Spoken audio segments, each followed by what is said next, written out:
शादी जैसा महत्वपूर्ण डिसीजन लोग बहुत इजीली लेते हैं, मतलब कि बहुत लाइटली लेते हैं।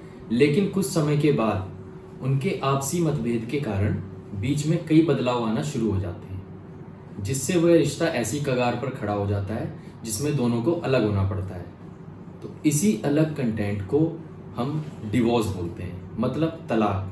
तो यही है हमारा आज का टॉपिक, तलाक। इसके बारे में हम चर्चा करेंगे। सीधे शब्दों में कहें तो तलाक पति और पत्नी के बीच में एक कानूनी तौर पे विघटन है, मतलब कानूनी तौर पर उन दोनों का अलगाव, मतलब अलग होना।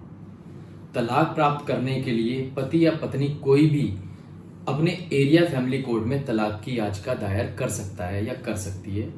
तलाक हिंदू मैरिज एक्ट की धारा 13 के तहत आता है। हिंदू मैरिज एक्ट के प्रावधान हिंदू, सिख, जैन, बुद्धिज्म पर लागू होते हैं। इस धारा के तहत पति या पत्नी कोई भी तलाक के लिए याचिका दायर कर सकता है। तलाक की याचिका निम्नलिखित आधार पर दायर की जा सकती है, जैसे व्यभिचार मतलब कि एडल्ट्री, क्रूरता, परिवर्तित, परित्याग, पूरी तरह से छोड़ देना, पागलपन, कुष्ठ रोग, सामान्य रोग, त्याग या मृत्यु का अनुमान।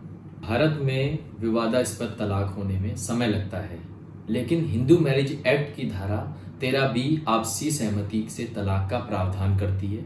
इस धारा के तहत अदालत में एक जॉइंट पिटीशन दायर की जाती है। अदालत जोड़े को सुलह और तलाक लेने के फैसले पर पुनर्विचार करने के लिए 6 महीने का समय देती है।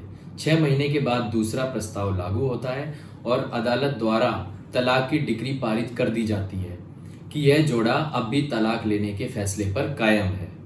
आपसी सहमति से तलाक दाखिल करने से पूर्व एक शर्त लागू होती है, पति पत्नी को कम से कम 1 वर्ष की अवधि के लिए अलग रहना चाहिए।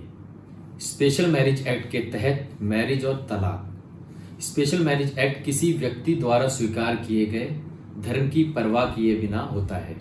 स्पेशल मैरिज एक्ट के तहत संपन्न विवाह व्यक्तिगत कानून के तहत शासित नहीं होते हैं।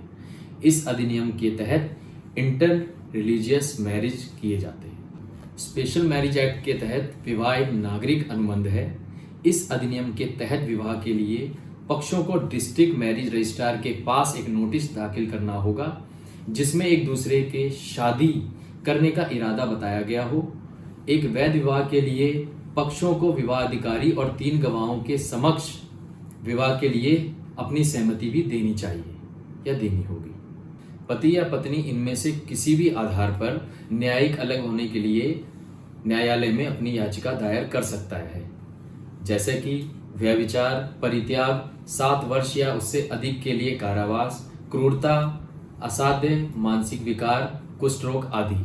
जीवित रहते हुए कम से कम 7 वर्ष तक अनसुना।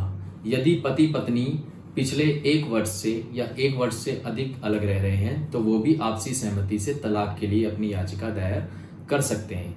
ऐसी ही अधिक जानकारी के लिए हमसे जुड़ें, हमें फॉलो करें। हमसे जुड़ोगे तो कुछ नया पाओगे। ध्यान रखें, सब कुछ लीगल।